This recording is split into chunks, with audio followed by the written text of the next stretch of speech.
Well, welcome to Slay Your Dragons with Compassion, the podcast I'm running in conjunction with online events.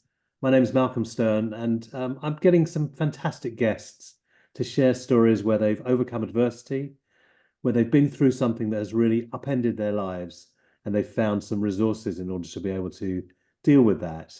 And I met Celia Pichu, who's our guest today, a number of years ago, and she's been through an extraordinary experience, and I've watched her really come through it and develop and find something in herself. And if you can look behind her, you'll also see in the that's it, with the picture anyway, you'll see that she's living now in Costa Rica in beautiful green territory. So Celia, welcome to our podcast. Thank you, Malcolm. It's an absolute honor to be here with you. Great, that's lovely.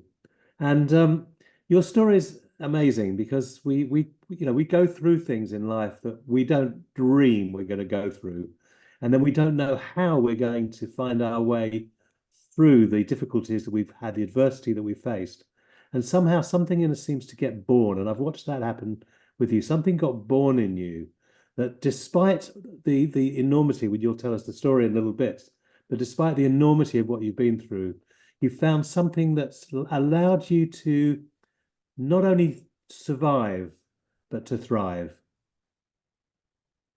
So would you like to tell us a little bit about yourself and your story? Okay, so I'm currently living in Costa Rica. I left the UK in 2020. Within 24 hours, I packed a bag and said, that's enough. I had created my brand then, Ultimate Alchemist. And when COVID came, I was setting up groups and I was working with people and stuff prior to that. But I just knew that with the suppression of COVID, that in all honesty, with the suppression and the arguing and the divide and conquer, I just had been through so much with, as you know, Malcolm, previously, the years recovering from my mother's murder in 2008. And with all of that, after all the work that I had done on myself, and then 2020 and then lockdowns and all of those suppressive kind of tendencies are being activated in society and humanity, I just thought I won't survive. I will not. I refuse to argue about petty things, and I refuse to fight for simple rights anymore. Like, I need my freedom and I need to be able to contribute the best of myself to the world. And so, there was a few sad moments with family and various people, and that was it. I just decided I have to leave. I can't, I can't fight tedious, meaningless battles. My life had already been taken up with fighting the criminal justice system for nearly 10 years in my mum's name for a tiny slither of something that might look a little bit like justice.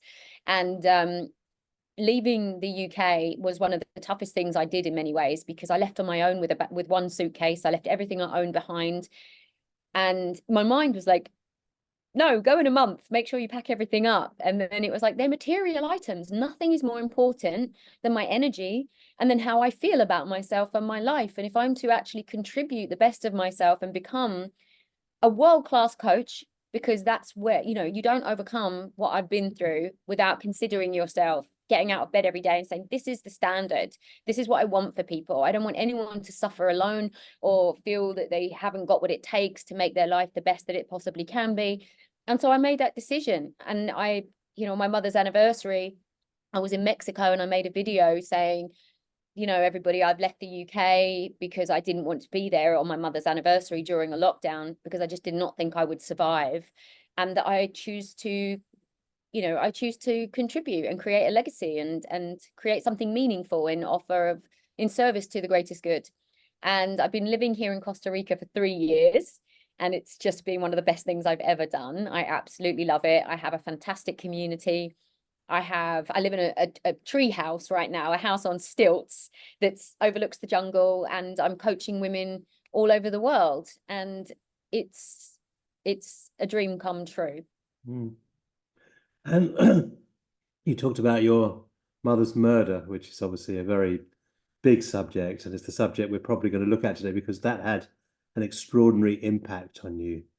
And could you tell us a little bit about that and who you were then, what happened, and what you became as a result of it? Yes, of course. So my mother was murdered in 2008, the week before Christmas, and my life was in a complete state of chaos. I was 28 years old. I just got off of toxic substances and started to go to meetings and start to really reflect on how I was living and my options. And my mother had begun to get more distant as she dated this guy. She met him while walking the dog, very innocent. And I met him once and I thought, seems okay, didn't really have much of an opinion. He seemed to give her space, whereas other men had been quite kind of over the top in the early stages, which made me always think, you don't even know each other. So I thought that he was, smart or compass mentis, but now I realize in hindsight, he was very calculated because he was flattering me. He asked me if I wanted anything from the shop, and he was very aware of what he was doing, more aware than I realized.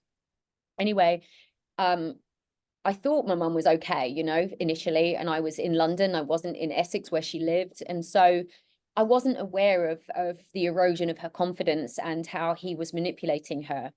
But she became more and more distant from me. And my therapist at the time said to me, you're going to have to walk away if you're going to put your life together. And I just thought, there's no way I can do that. I've been there for my mother since I was a child. I was always making sure that she was okay because she'd had mental health problems.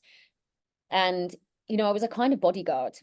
But this point in my life was pretty sacred because it was about me looking at me, breaking the pattern and breaking free from what I didn't know that I had normalized, or was, that spell of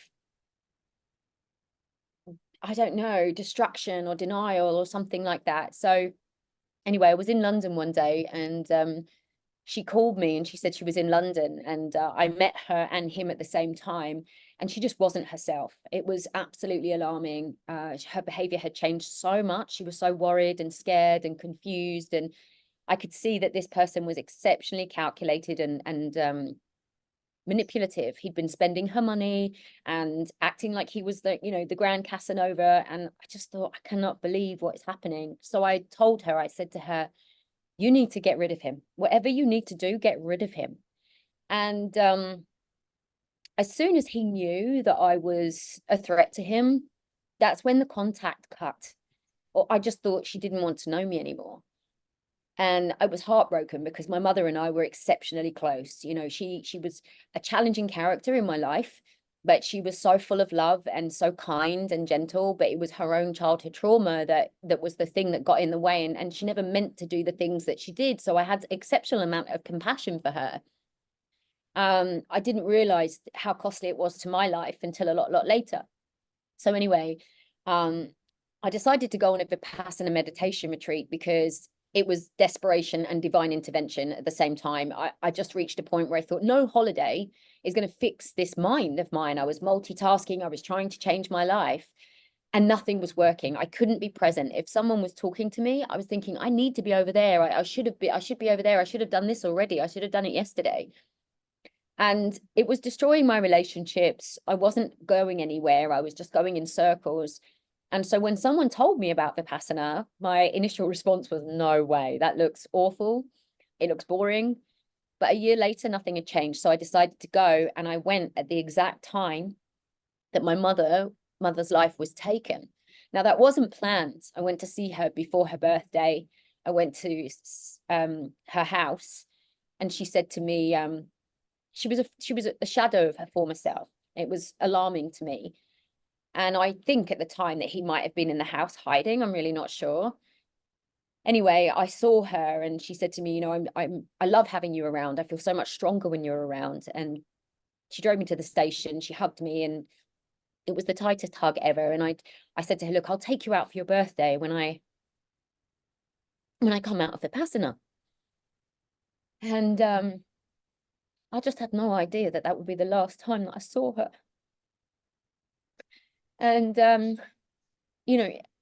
she just didn't have the strength or the courage at the time because she'd been so broken by this person to tell me that he was hiding in the house or that he'd been controlling her and stealing from her and threatening her.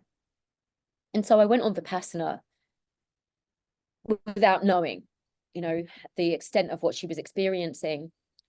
And when I was on Vipassana, I really got to see my subconscious mind. I got to see the narrative. I got to see all of the entanglements that were holding me apart from being present and from feeling good about myself and my life. And I felt like, oh my God, this is an epiphany. I reached a point of personal peace, like mental peace that I did not know existed. It was profound. I remember sitting in a cafe, in the Vipassana, and I could hear the hum of the fridge and I could hear the birds. And I just thought, I don't think I've ever experienced such peace in all my life. Like, I'd normalized so much chatter and noise and fear and other people's opinions and my own judgments, you know? And so I was experiencing, in a way, I guess, like the kingdom of heaven within. I had experienced this peace and this awareness, and I was elated. I was over the moon. And I thought, this is it, you know, I've broken the pattern. I'm able to move forward. I had lots of creative ideas, and I thought, this is my time.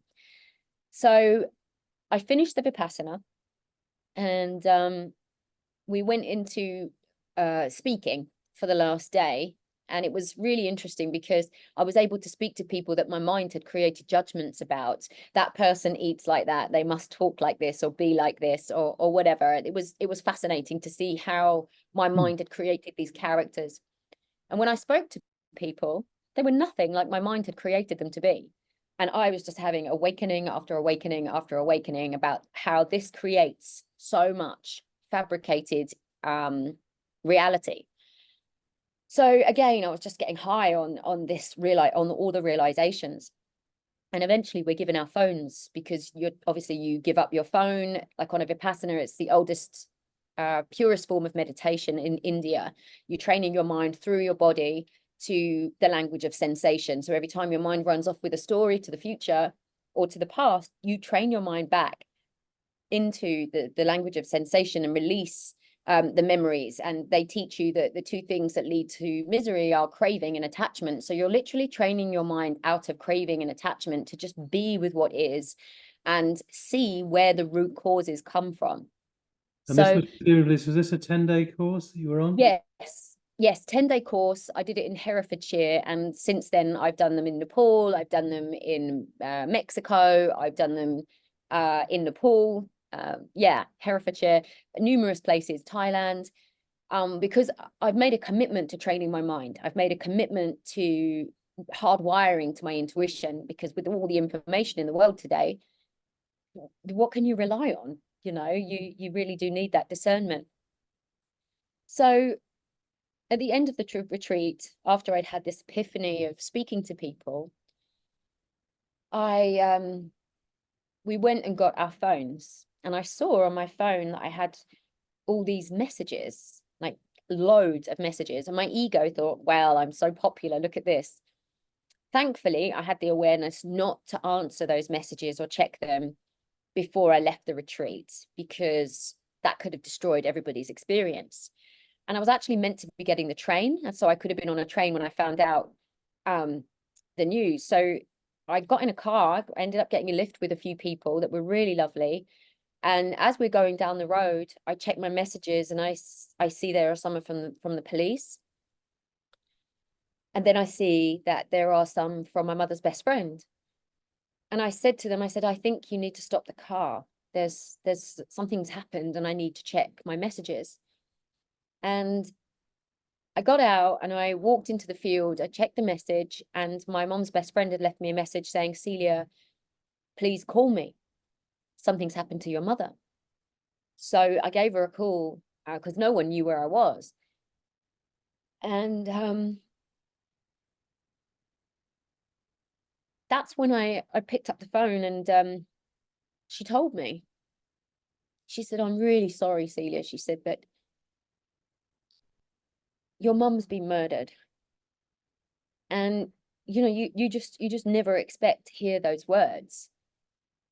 And it was in that moment, you know, after 10 days of training my mind through my body, that I was given this space that Viktor Frankl talks about, the space between stimulus and response, because I just stood there and I had this awareness that how I respond to this is going to set the tone for the trajectory of my whole life.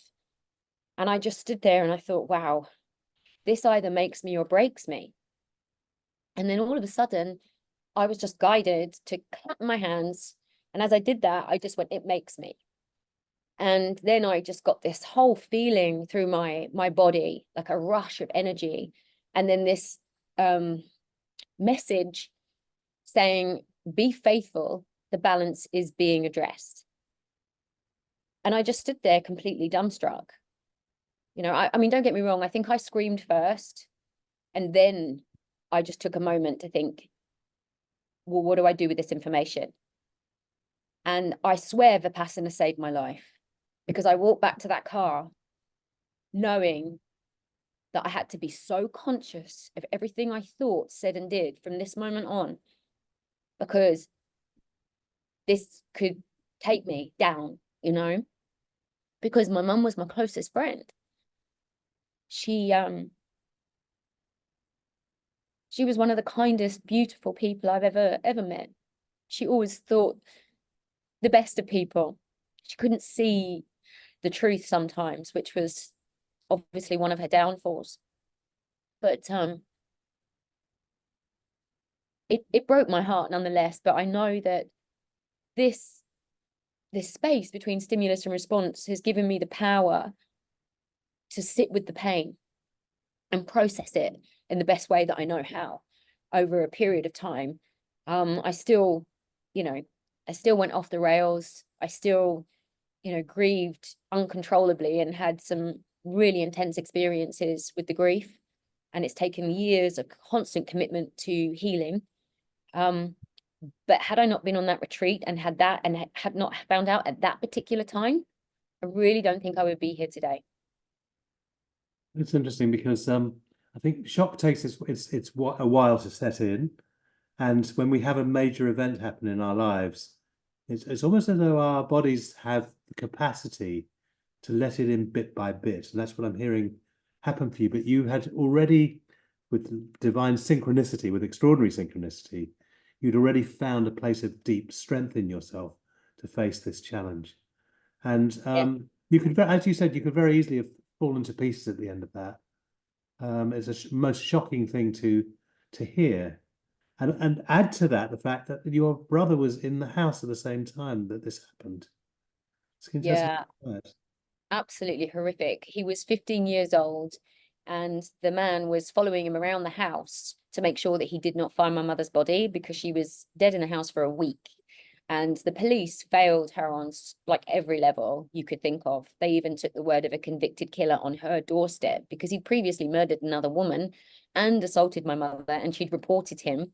And even though she was crying out for help after that, he answered the door when they went there one day, and he said she's gone on a walking holiday, even though her car's on the drive. And they say, oh, okay, fine, we'll take your word for it. And they leave, and he closes the door and carries on doing whatever he's doing, which was essentially stealing from the house. And yeah, I mean, the details just are beyond horrific. But you could have lost your brother as well. And I'm so grateful, honestly.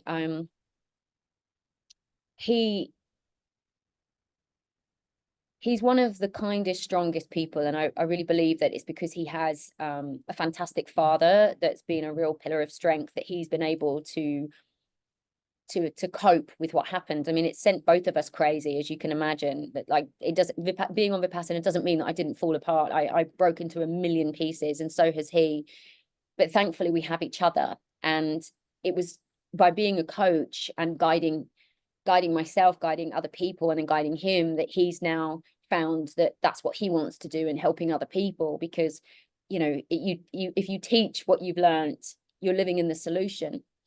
But yeah, we nearly lost him, and he won't mind me saying this because it's the truth, and he's overcome a great deal. But, you know, he tried to take his life numerous times, and it was by taking him to Thailand and saying, let's give you a fresh start, that I was able to do that for myself. I thought, well, if I can do that for him, if I can take him to Thailand and help him get himself set up so he can get some objective perspective, move away from the same energy, the same people, and just collect himself, then he's got a chance. And it was one of the best things that ever happened, you know. And I know that you sort of found your way through this. You actually used this experience, first of all, to make people aware. You found your voice in making people aware of the dangers that are out there as well for um, women with basically psychopathic men. And you challenged the police, and you have recreated your life. And interestingly, Michael Meade says that in order to become who we truly are, not only does our heart have to be broken, it has to be broken many times. And your heart was broken in this. It's been broken so many times. And that's, you know, I often say life will break our heart, but we cannot break our own heart. And so I knew if I did not leave the UK, I would fall prey to the insidious thoughts and normalization of suppression and you know, divide and conquer and all sorts of meaningless stuff that I just couldn't stomach. And yeah, being an activist for over 10 years, maybe even 12, fighting for women's rights. I'm a human rights ambassador for Amnesty, working with Safe Lives, Peaceful Solutions, trained in nonviolent communication with them. It's just been an absolute game changer. I think with the vipassana and the nonviolent communication, or compassionate communication, as I like to say, that's when things really shifted for me, because I wasn't in constant debate in my head. You should have done this. No, well, we're going to do that. And it's like, by the way, you didn't do that. Okay, we're going to do it later. Don't worry. And there was just a lot more collaborative energy within me that I've been able to pass on to other people and my clients by being curious, because I don't know what's right for anyone else. I just see what lights people up and help them honor themselves in that direction. I think there's something extraordinary that happened because, of course, I lost my daughter to Yes. suicide as well. And what happened is that unexpectedly, I became wiser.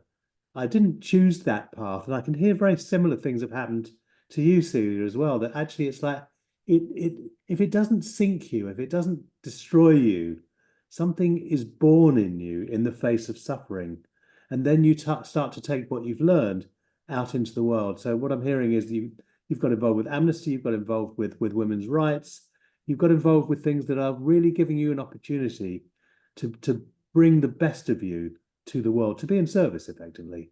Absolutely, 100%. I mean, I'm literally trained in everything, you know, conscious breathing, yoga, nonviolent communication, acting, presenting, interviewing, because I had to become curious. I had to become less about myself and more about knowing myself, so that I could help other people know themselves and how to access the best of themselves.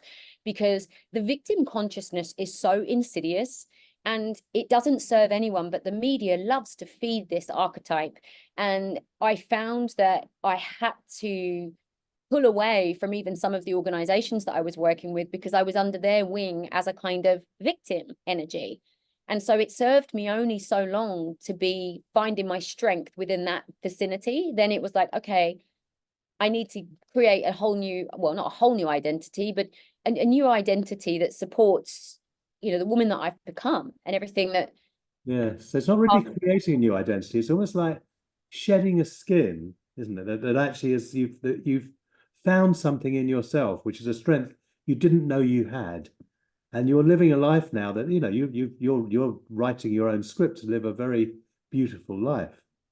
Yes, yes. I always say, Malcolm, live the wisdom of your experience. I try and encapsulate like one sentence or questions that really help. And, you know, what's the best that can happen? Or when things go wrong, I'm like, okay, I may not see it now, but I trust that everything's coming together better than I ever imagined. Because my mother's death was an absolute tragedy. And it was one of the worst deaths and cases of neglect, really, within the police force. You know, one of many incidences, but just an absolute travesty. And I feel that the thing is that if she was meant to be saved, because there were so many opportunities and I was aware at that time, surely it would have happened. And because she was suffering with depression and unprocessed trauma from her childhood, you know, and this is a really important point, my mother had a really tough childhood. Like, she was betrayed in the worst possible way, and that was a lot of unprocessed trauma, because that generation didn't have access to the same tools now. You know, a lot of us are trauma informed. We can see how to access the wisdom of this experience, or at least we have the opportunity.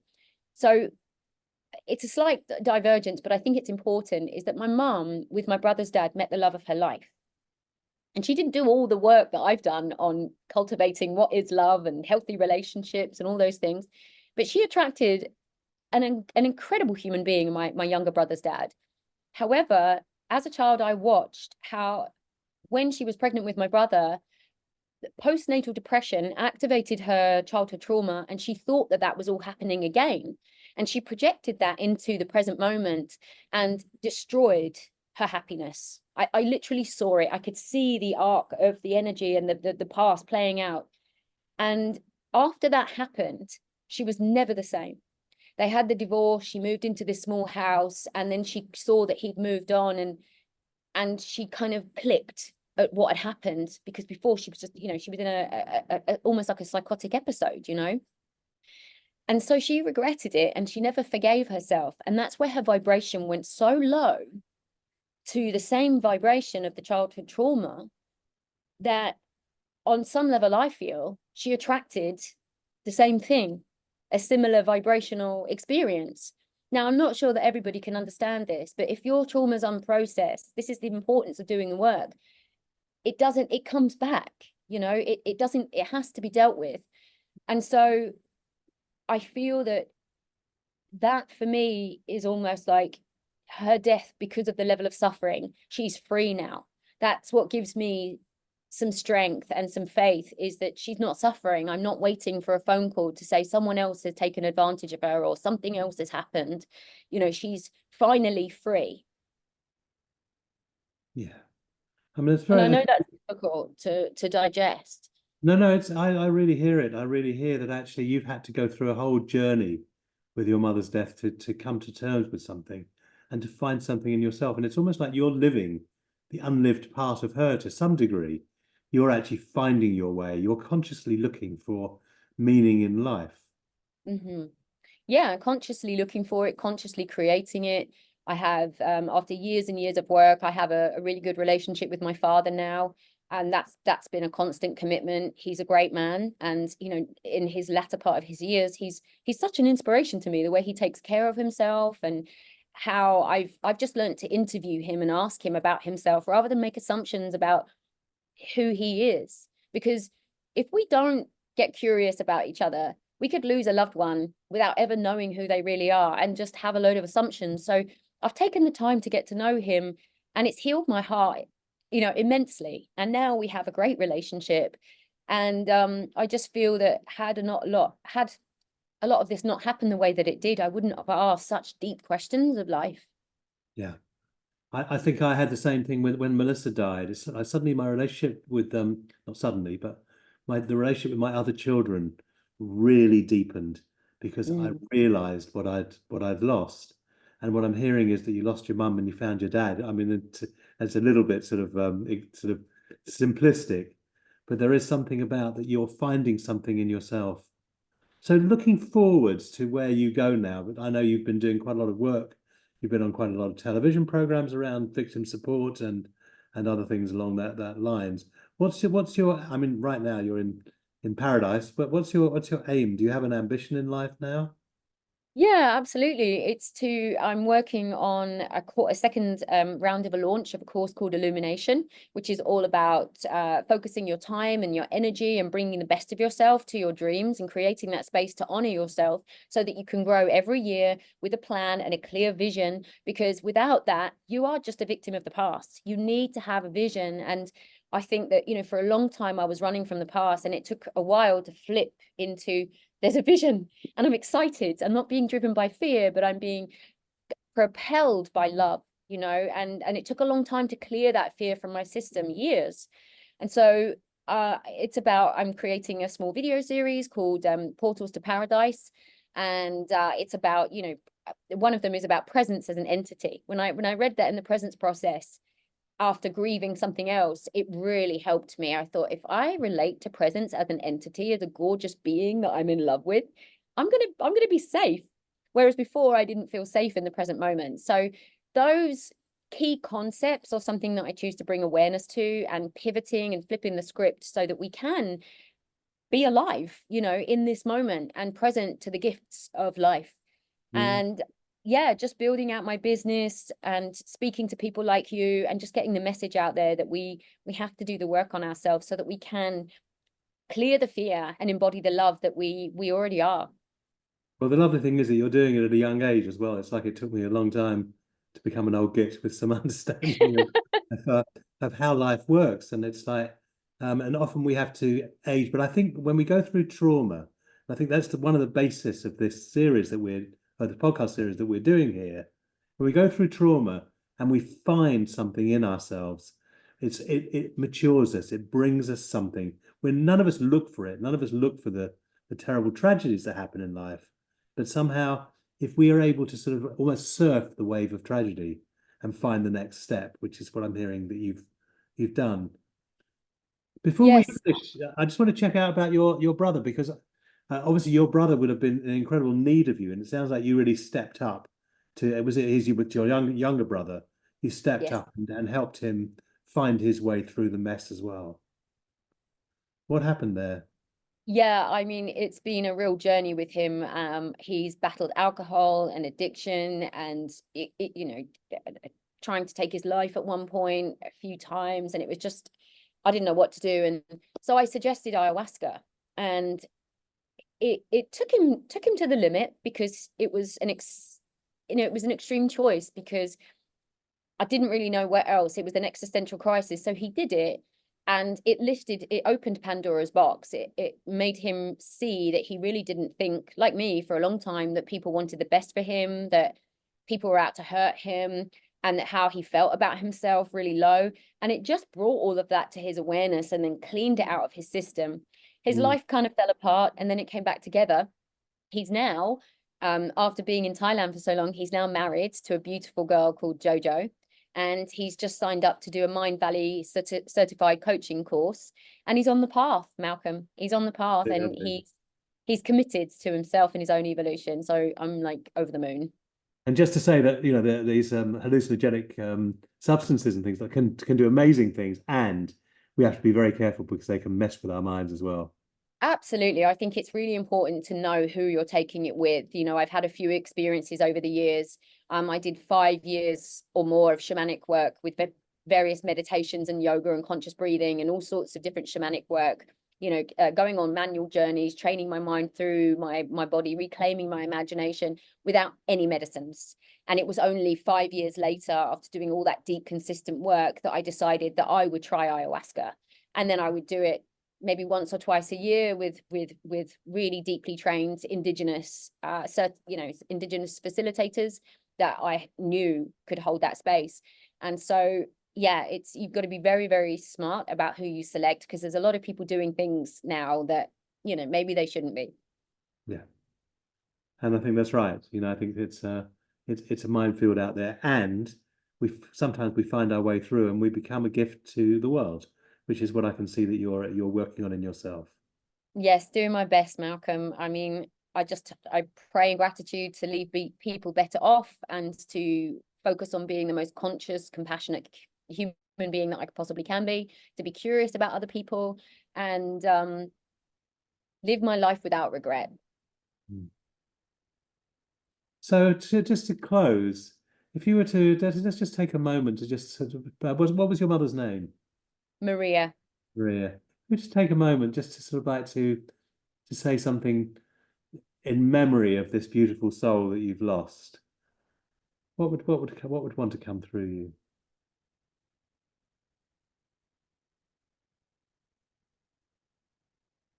That she's been my greatest teacher for how to value myself for who I am. She had a fantastic laugh, an excellent, wicked sense of humor. She was one of the kindest people I've ever met. And that she lives on in my heart and in my brother's heart every single day. And because of her, I am the woman that I am today. And it just keeps getting better and better. So I have her to thank for that and bringing me into this world. It's very lovely. It's a lovely finish. Thank you so much, Celia. I really appreciate you coming on our show here. And I look forward to catching up with you again when you're next in the UK, or when I Yay! even get out to Costa Rica. I'll be there in May. So I'll see you soon. Lovely. Brilliant. Thanks so much, Malcolm. Thank you so much. And we'll be in touch. Okay, perfect. All right. Ciao, Bye. ciao. Bye.